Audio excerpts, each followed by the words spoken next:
Today's episode of the podcast is sponsored by Kasandrinos Olive Oil.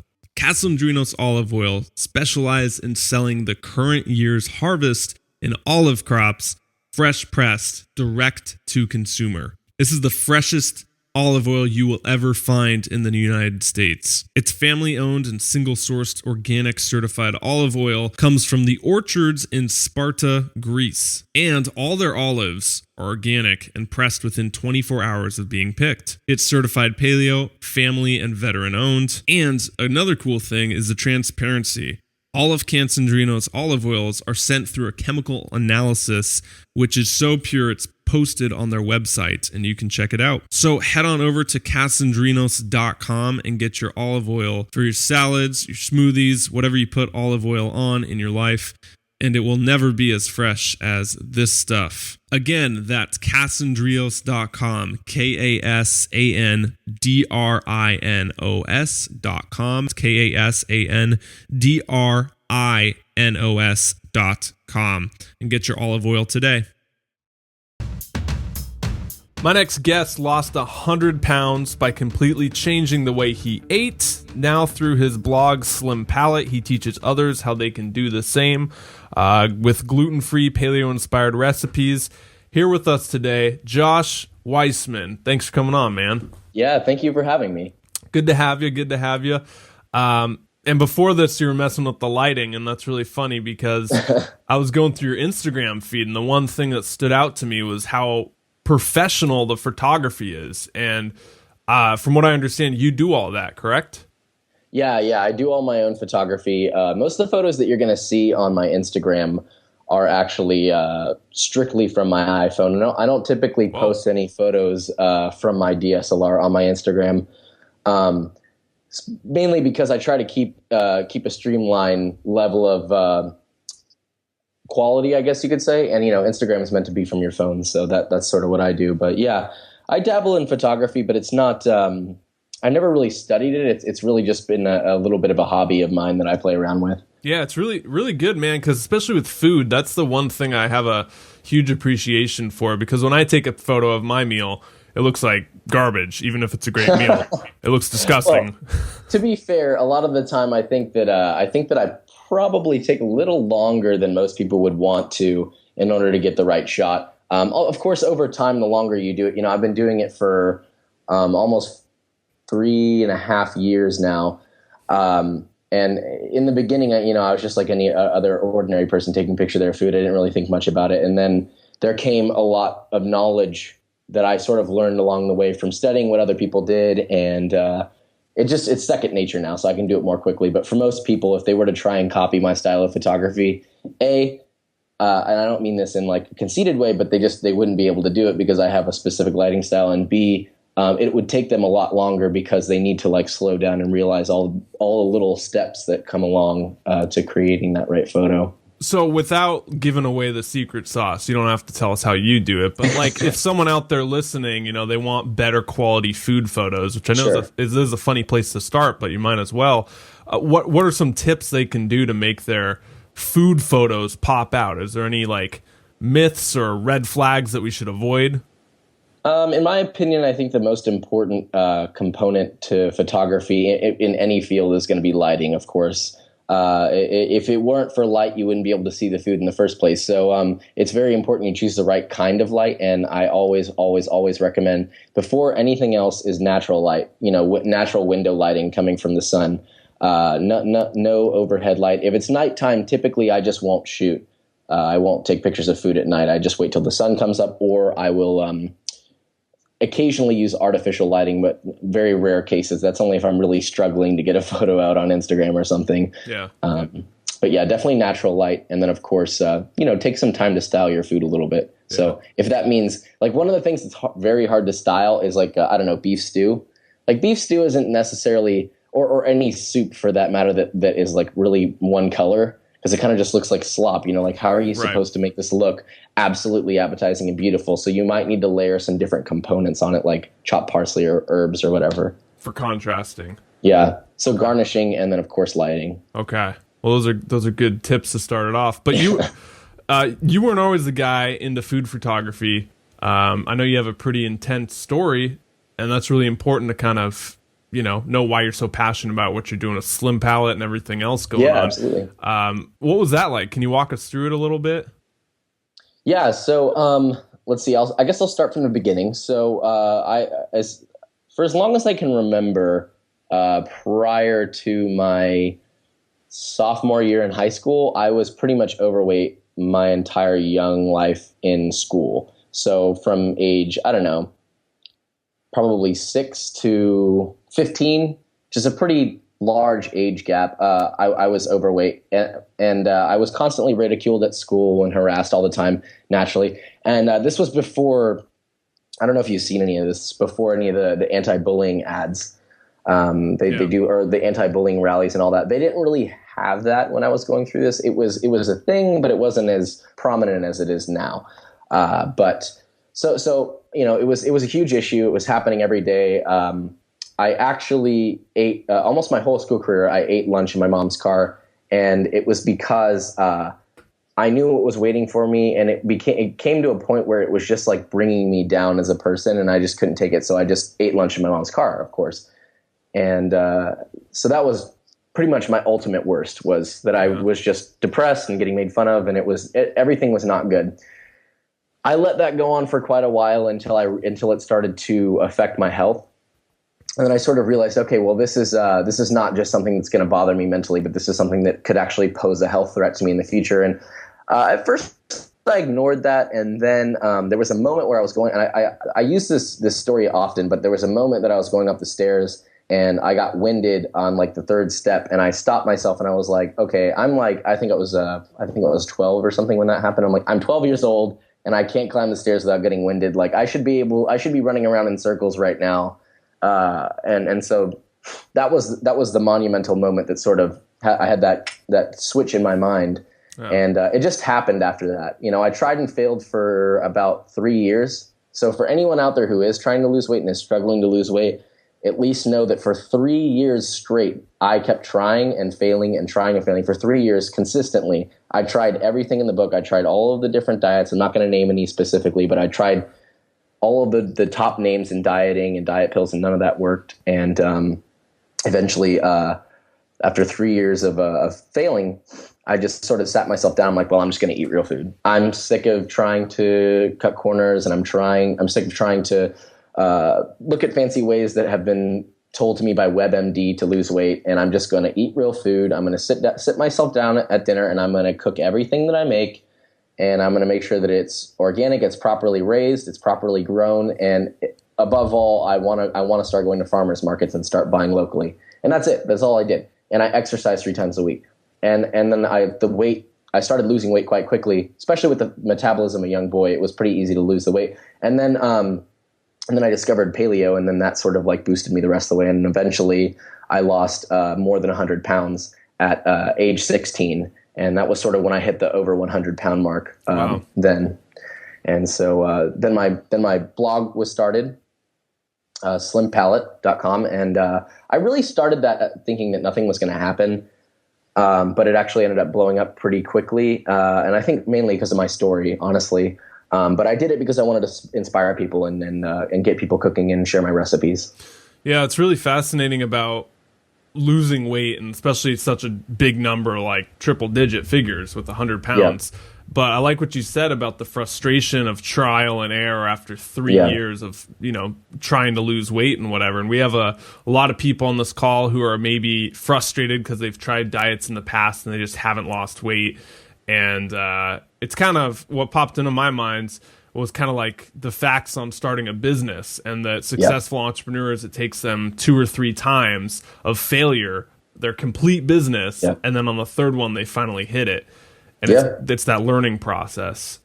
Yeah, no, I mean, it's completely true. I don't know if you heard, but a good example of the whole business is trying and failing. Amazon just turned over a profit like last year, their first profit ever. Dude, they've been in business for so long, and so many people have been buying from them for so long, yet they just turned over a profit last year. Like how much that blows my mind, the fact that they were in a monetary deficit for so long. But that just goes to show, though, as persistence, a lot of the time is what will get you some legitimate results. You just have to be willing to accept the failure that comes along the way. So what did you change after 3 years? What was what changed in you that didn't work before that you finally, what was your tipping point, your snapping point to where you got the motivation to make that big commitment? Well, the first thing I tried was like pre-made meals. I don't know if I can say specific names. Can I say specific names? I don't know. I haven't read the... Well, I'll say one. Everyone knows this one. It's Weight Watchers. I tried Weight Watchers. I know they always promote that it works, but I don't know a single person that it's ever worked on. It didn't work on me. I tried it for 4 months. So 4 months is plenty of time for there to be some legitimate body composition change. And 4 months, nothing happened. And I was dead set on doing everything correctly. I ate all the meals that they recommended. It just didn't work. In fact, I felt like crap all the time because it was such low calorie, 1,300 calories for a 15-year-old, 16-year-old boy. That is not enough. Yeah. Even if you're trying to lose weight. So I tried a lot of the pre-made meals is my point, and none of those worked. So my tipping point after the calorie was the calorie counting, because after I tried the pre-made meals, I was like, all right, well, screw those. And the final thing that I tried was very strict calorie counting, and I hired a personal trainer. Luckily, the biggest thing that I attribute to my success is that my parents supported me so much. They poured money into a personal trainer so that I could learn about how to do it and how to exercise. And to be quite honest, the nutrition that they were teaching me, and we tried nutritionists too, all the nutrition, I went off of that and tried cooking, really low fat meals. You use like the spray bottle of olive oil. So there's 1/9,000th of a teaspoon in there. So there's like less than half a gram of fat or whatever in the whole pan. And that also wasn't working. So it began to frustrate me because it was sort of, I had always had a love for cooking, and it was sort of destroying my love for food. It was giving me a bad relationship with food, and I was beginning to hate food. I was blaming food for all my problems. And I think that's like a really bad place to be. And I think a lot of people are in that position. And so that was my tipping point. I was just like, all right, I've done this for another 4 months or 5 months, and it's not working. I've been wasting my time. Screw it. And I looked up some things, and the first change that I made, I did make a macronutrient change, but it wasn't like I was counting macronutrients. I just pulled back my carbohydrates, because I had read carbohydrates, insulin, et cetera, et cetera. I didn't know as much as I do now, but then all I knew was carbohydrates are bad, and they're not now that I know, but then I assumed that. So I pulled back my carbohydrates and stopped eating really high carb dense foods and focused on eating more fats. And it really was that simple. And then I just cooked food stopped eating rice and pasta. I focused on eating more vegetables. That's why I went to farmers markets, because I had never been much for vegetables. But as soon as I don't know, it's really weird. For some reason, being a kid that hated vegetables, going to a farmer's market and seeing the people there and seeing the people's excitement, seeing the farmers and meeting them and seeing the food on with a vine still attached to it or whatever, completely changed. It put a positive reinforcement behind vegetables, and suddenly I loved them and just focused on eating more of those and eating more protein and fat. And I just cooked everything from scratch. So my rule was back then was less carbohydrate, a lot of vegetables, more protein and more fat, and more specifically cook everything from scratch. Okay, so the cooking was the big emphasis then. Yeah. And you started seeing a lot of results when you started switching from that more higher carb, low fat to more higher fat, real food diet that you cooked. Yes, exactly. Yes. Were there any big sticking points? Did you have any foods that were super hard to give up, or slip ups or cheat days, or anything that was a real big challenge? After 3 years of failing, I had pretty much beaten that out of myself. Because the part of the trying and failing, it's kind of funny, but also a little bit sad.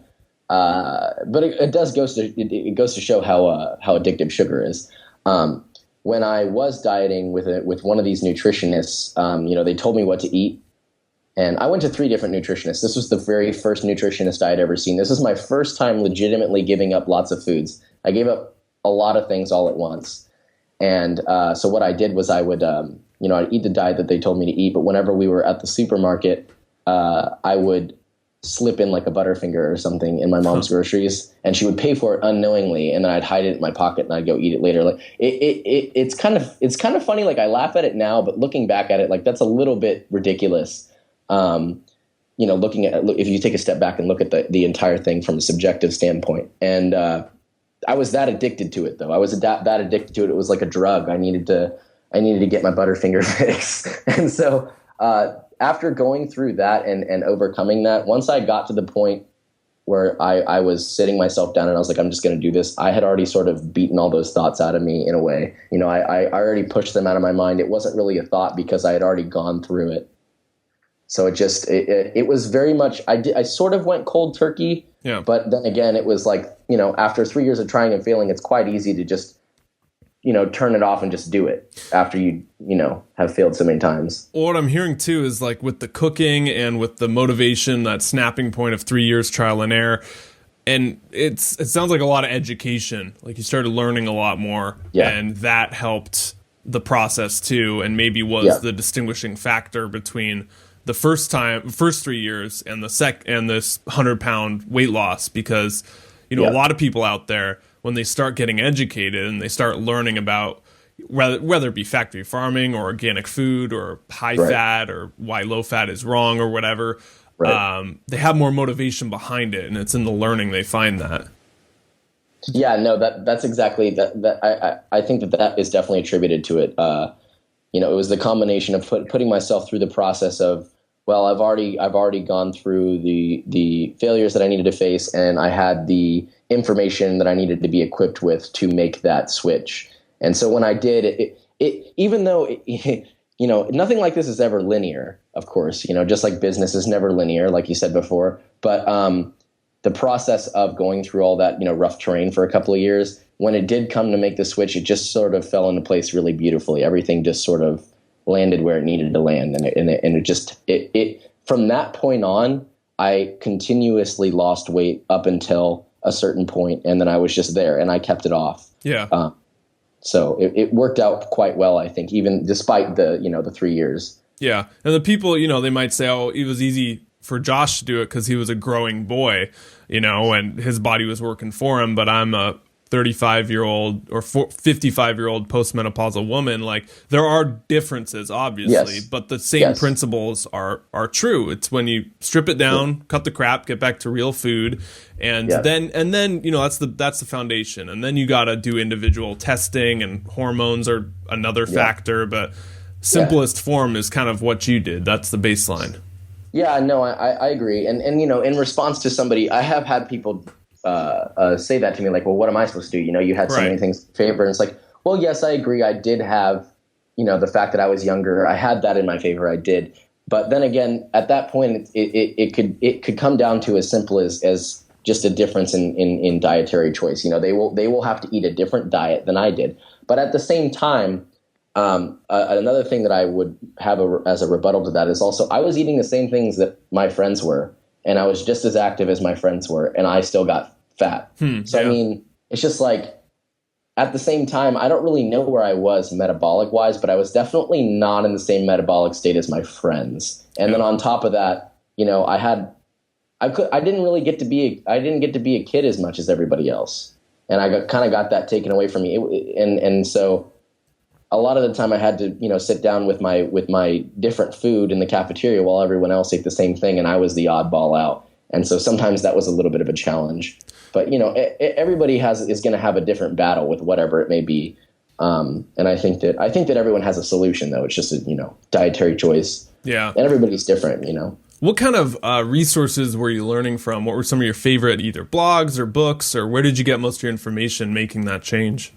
The first book I ever got that actually legitimately helped me and taught me more about nutrient density and lowering carb count was, I don't know if he's a celebrity fitness guy, so he gives into a lot of dogmatic things that I think you and I wouldn't agree with anymore. But back in the day, this is my first resource, of course. It was Jorge Cruz's belly fat something, lose belly fat or something like that. Or that was my first book. And then after that, pretty much the internet guided me from that point. Paleo Hacks was actually one of the websites that I frequented a lot when I went paleo. It was Paleo Hacks. It was Mark's Daily Apple, of course. Many people commonly refer to that one. Rob Wolf, and what's his name? Chris Kresser. Okay. That was sort of my ring of information, and so I would go back and forth. Whenever I had a question that those websites didn't answer, I'd turn to Paleo Hacks. Whenever I had a question that one of them didn't answer, I would just go off of that. And then over time, I sort of took all the information that I had and I manipulated it into something that was practical for myself. And also, and of course, I also put my own opinions and things, you know. Yeah. Because even though there may be a study out on the internet that says, oh, well, this is bad for you and this is good for you. You know, you got to do this, don't do this. But then at the same time, it's like, okay, but if I do that, I'm going to feel like shit, so I'm not going to do that. You know what I mean? Sure. So yeah. I also personalized it in a way too. It's not like I just took all the information and just was like, well, this is me now. You know what I mean? I used it in a more flexible way, I think. Experimenting's big. You know, you got to try it out for yourself and tweak it to your individualness. Yeah. But if I'm curious, then this is one of my favorite questions. If Josh had to put on an index card his, I guess, weight loss strategy, or for someone out there listening, they heard your story, they're really inspired, they're ready to give it a shot, what would be on that index card? 3 or 5 points, or depends how small you write? How many sentences do you think I could write really small? Well, okay. Let me see. I want to condense this enough to the point where it's realistically on an index card. Well, the first thing that I would say, I think the main point would be to cook everything from scratch. You know, and Michael Pollan has said this before too. Michael Pollan references this too, but I think it's really important to start cooking first off before anything else, before worrying about dietary choices, before worrying about organic, blah blah blah, yada yada yada. There's a lot of buzzwords out there which can make this very confusing. So let me simplify it. Just start cooking again. Every meal that you eat should be cooked from home. Just start like that. And it can be whatever you want. And a lot of the time you'll find that people just generally start to eat more healthy foods that way. So that would be my first point. Start cooking from home, everything from scratch. My second point would be exercise, but don't see exercise as a form of covering things up. You know what I mean? Just use it as supplementary. So 3 times a week. So exercise 3 times a week or more if you want. And then my third point, I'll do 3 points. My third point would be go to farmers markets and try to get most of your food from local suppliers. Hey, this is Clark, reminding you that this podcast is sponsored by Casandrinos Olive Oil. They specialize in selling the current year's harvest olive oil, which is really unique because a lot of companies just kind of sell whatever's available to them. They gather olives, they press them, might be from multiple farms, might be from multiple countries, and they do so whenever they have the time. What Casandrinos does is they single source all their olives, and they press them within 24 hours of being picked. That means you're getting the freshest possible product you ever can get. Another cool part is the level of transparency they have behind their olive oils. All of them go through the chemical analysis and they post it on their website. Now, many of you know the benefits of olive oil or just high fats in general. And what's really unique about fats is that the quality determines how good or bad they are for you. So that's why it's so important to use the highest quality ingredients, the highest quality fats you can. Sourcing it from Casandrinos olive oil is a great way to do that in your diet and your life. So head on over to casandrinos.com. That's Kasandrinos.com and get your olive oil today. All right, back to the show. The reason why I don't say anything about like carbohydrates or macronutrient profile choices for people is because everyone's different.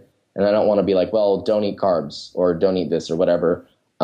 Because it just depends on the person. So yeah, anyway, sorry, go ahead. Well, and two, if you're cooking everything from scratch, it's going to be kind of a lot more work to cook bread and cook pasta and cook everything else that's carbohydrate-ish from scratch. And so by default, you'll probably eat less carbs, even if you don't worry about it.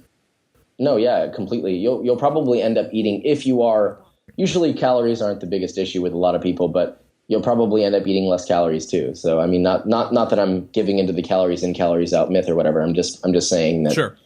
if that is an issue with some people, then that could be, another thing resolved. It popped in my head when you were talking about exercise. Drew Manning, have you ever heard of him? The Fit to Fat to Fit guy? Oh yeah. That's the guy. That's the guy that was ripped and then he like got fat on purpose and then was ripped again. Okay, Right. yeah.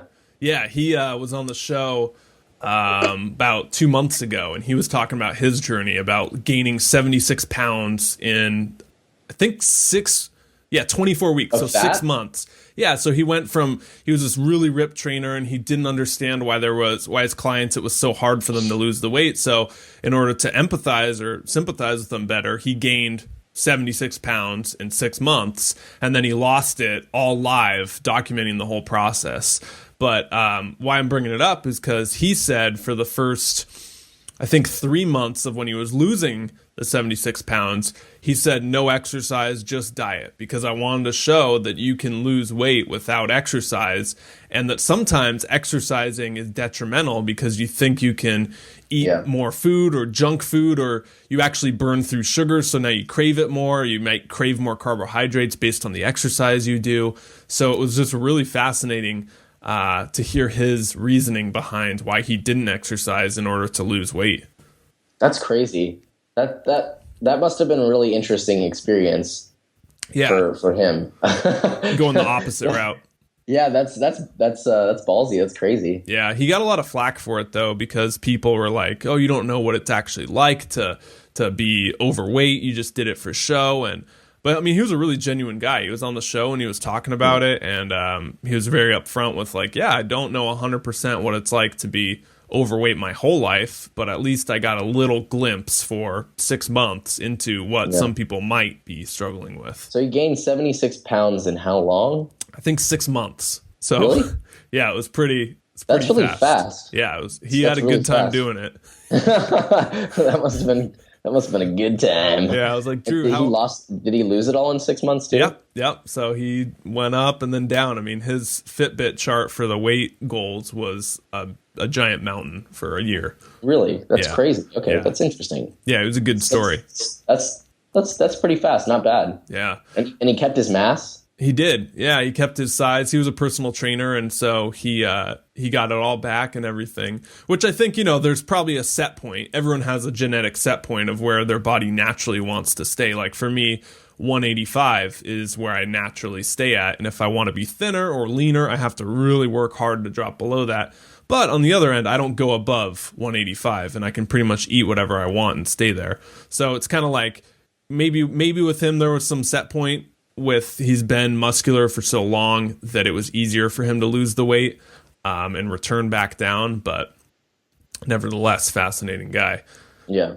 Anyway, so I'm curious then, Josh, recently, like what you're currently doing now, do you do any sort of like health practices or health hacks or anything kind of supplementary besides diet and exercise that you have found really work? In terms of for my own gain or for other people? Could be like lifestyle or sleep, or some people talk about cold showers or fasting or anything. Yeah. Okay. So it depends. I have tried a lot of things after losing the weight. I did try intermittent fasting for a while. That I was trying to do a body recomposition with that. I was trying to maintain being lean while gaining muscle mass. Yeah, that did not work for me. I ended up just losing more and more fat. I got really skinny for a while. I don't know if you saw in the before and after, but there was a portion where I was really skinny, and then I gained a bunch of muscle after that. But so I did try intermittent fasting. Now I use it more for if now that I know about how intermittent fasting works, I do use it sometimes, but I don't use it regularly. Also, let's see, I do cold showers too. In the morning, specifically because when you lose that much weight, a lot of the time you will have like leftover loose skin. Yeah. And so doing cold showers has helped that a lot. In like, I don't remember the exact science behind it, but it has helped specifically. Not a lot, but visibly a little bit. Like reduce the loose skin and tighten everything back up? Yeah, sort of in a way. It's supposed to increase blood circulation in those areas where the skin may not have as much blood circulation. So you get more blood circulating there, and it sort of in a way rejuvenates your skin a little bit. And that sort of has worked for me a little bit. But, it depends on how extreme your case is.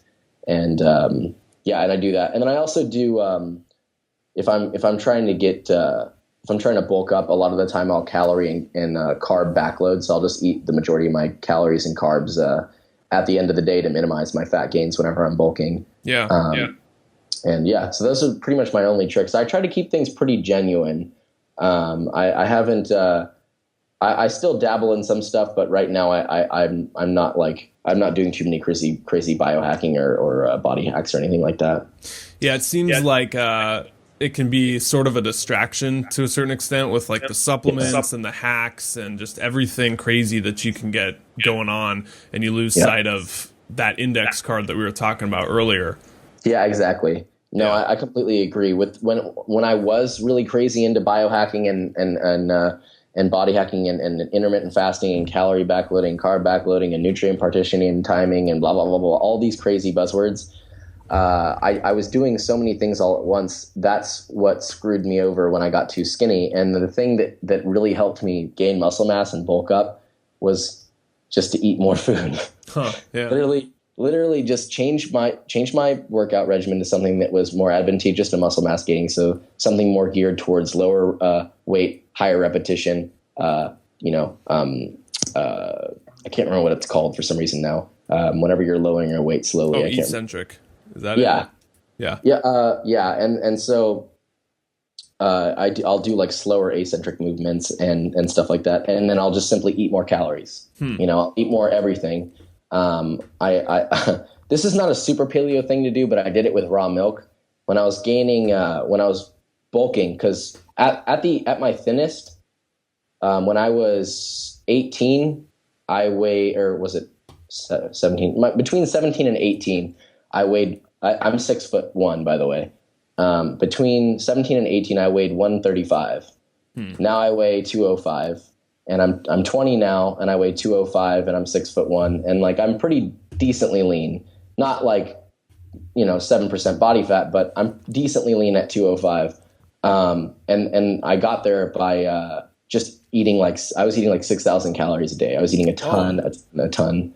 Yeah. So were you just working out and backloading and doing what you were talking about, real food? Yeah, I was eating as much. Yeah, it was completely real food oriented. I didn't want to be the type of bodybuilder bulking guy that goes out and goes to Pizza Hut every day to get his calories in. Right. I did it all with real food, which is extremely difficult to get 6,000 calories of only real food related foods, because you sit down with like a ton of food and be like, this is only 1,000 calories. Like, this is not enough for my bulking. So what I did was I buy my food from a local farmer, and I bought a bunch of raw milk. And I don't know if you've ever heard of the GOMAD method. Yeah, the gallon of milk a day. Yeah. So I did the GOMAD method with raw milk. Did it work? It worked? It worked. Yeah. It put 70 pounds on me, man. Wow. In a year, I put on 70 pounds. It's a lot of raw milk, man. Yeah, it's a lot. Well, I only did the raw milk, the GOMAD method for, I believe, 14 weeks. Yeah. And then out of the whole future Drew Manning over here. I don't think so.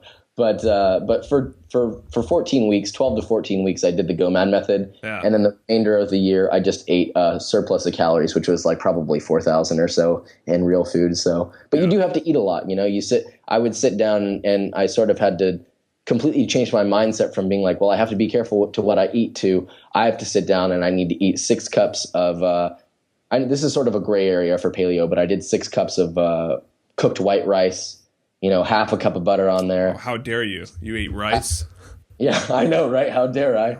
The carbohydrate devil. Yeah, that's you, Josh. And half a chicken and a bunch of vegetables and 3 glasses of raw milk, and it's hard to sit down and eat that much, but that's what I had to do. Yeah. Wow. I was going to say something before we started talking about the GOMAD. What were we talking about before? Actually went off the rails. Yeah, we were talking about something. Oh, education, learning, too many things at once. Yeah. And that when you distill it back down to the index card, it's more manageable. Because when you're trying so many crazy things, you don't know what works. And it could be any one of those variables, and then the golden rule of science is to change one thing per experiment and compare it to the last one. And so with people out there, you know, if they focus on those index card, that basicness, cooking their own food, results will probably come faster than if they're trying to bounce around all the time. Yeah, I agree. So with cooking then, I know we're almost out of time. That's a big one. You recommend cooking their own food. You do Slim Palate. You got lots of recipes over there. Yeah. How do you come up with what to eat? I know that's a broad question, but what's kind of your inspiration? What do I come up to eat like on the daily? Yeah, like for people out there that are just kind of bored with eating one ingredient foods, how do you mix it up? Well, a lot of the time, and this is going to vary depending on who's cooking because it depends on how intuitive you are in the kitchen. For me, you know, I've had years and years of experience cooking. I've worked in kitchens at restaurants, so I know how to do it. But a lot of the time, I'll just buy random ingredients. You know, I'll pick a protein. If I'm in the mood for pork, you know, I'll grab pork, or I'll get random things from the farmer's market, and I'll figure out, just make something, just put it all together in a pan with olive oil. A lot of the time, I think the best thing for people to do is to layer your food.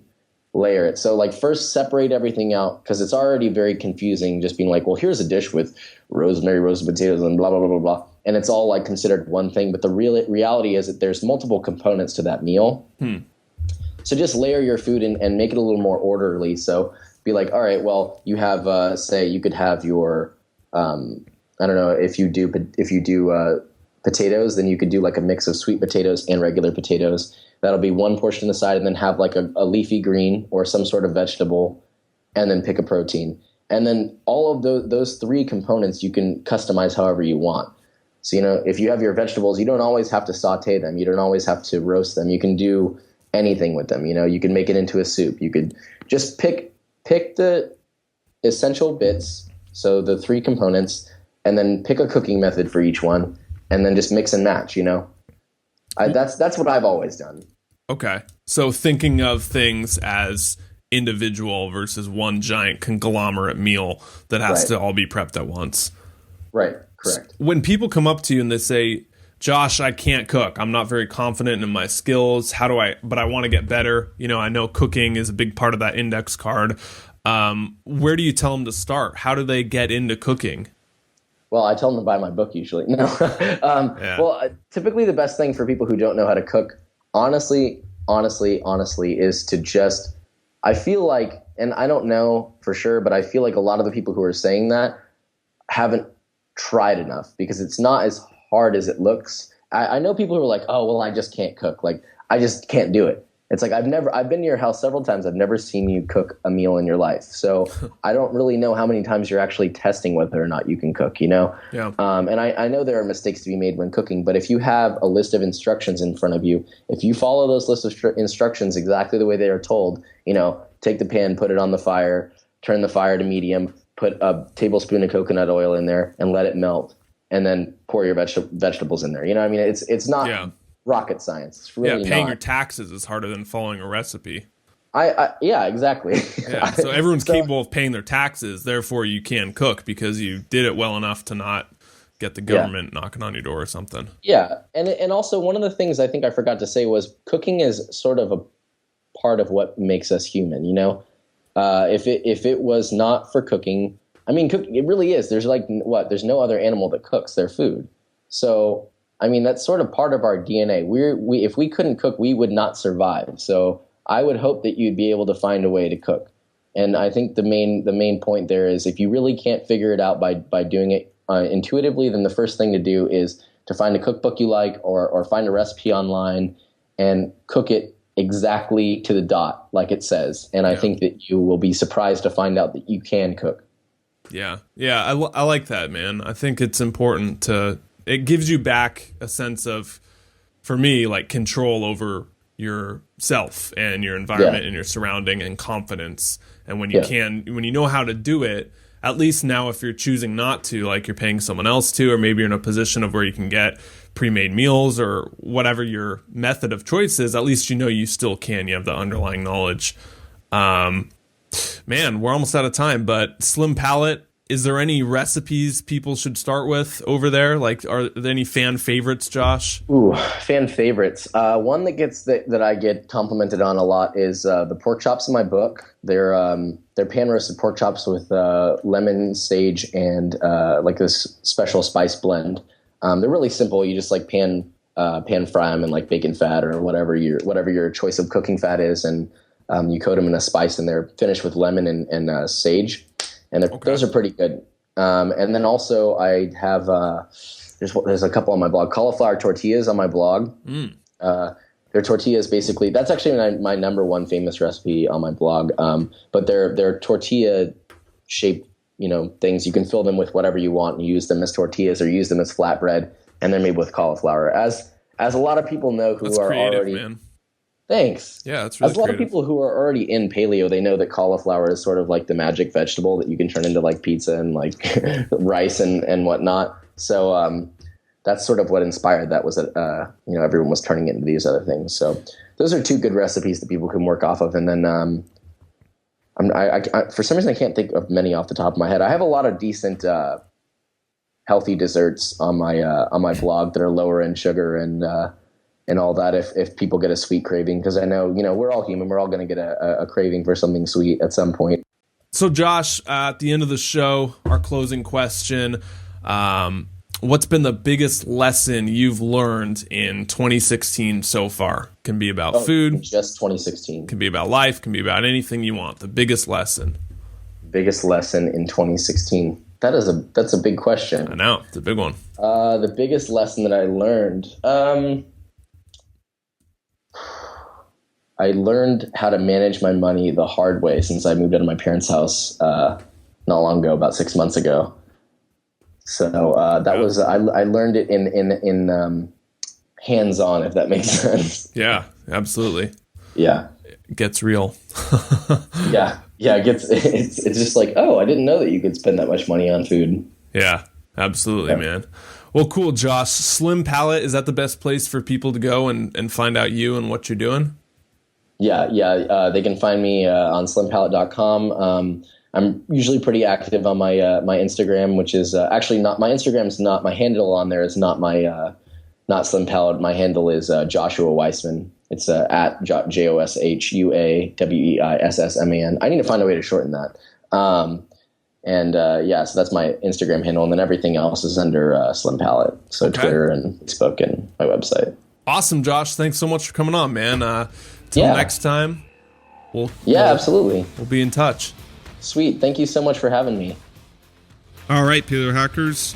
Thanks for watching or listening, depending on where you are, for that show. Really interesting stuff with Josh Weissman. Again, slimpalate.com is where you can find him. He's all over social media as well. Get on over there and check him out. So, a lot of you know, this show has come to an end. Nothing bad happened. We're just not producing it anymore starting in October. So this is one of the last remaining shows. I think we have 6 more scheduled or something like that. And the gist of it, I think I spoke about it earlier in other podcasts at the end. So if you want the full story, head on over to those episodes and listen to the end bits. I've really enjoyed doing this over the past 3 years for you all. I love your emails. I love your support. And it's a really cool community we have here with the show. But new directions are calling everyone, both Paleo Hacks and myself. And so we are not producing it anymore. But we do have 6 shows scheduled, about 6 in the queue for the remaining shows. And then I'm going to do something special for the last one, most likely. If you want to stay in contact, though, do not fear. I'm going to still be doing online, maybe not radio, but just definitely content on the YouTube stuff. So just search Clark Danger on YouTube. It'll pop right up with the personal growth channel we have over there. And that's the best place to go to stay up to date. I post about 2 or 3 videos a week, and we talk about all sorts of big ideas as well as health and wellness. PaleoHacks.com is the place you can go for articles, recipes, blogs, and more, and our archives over there. Stay up to date on all the latest episodes. That's paleohacks.com. Next week, I believe we have Dan coming on to talk about parkour training. The week after that, we have Abel James making his return. I actually can't remember off the top of my head what we spoke about, but I remember laughing a lot. Oh, it was his TV show, My Diet's Better Than Yours, on ABC. And that whole experience. So that's going to be a great show. All right, I'll see you back here next week.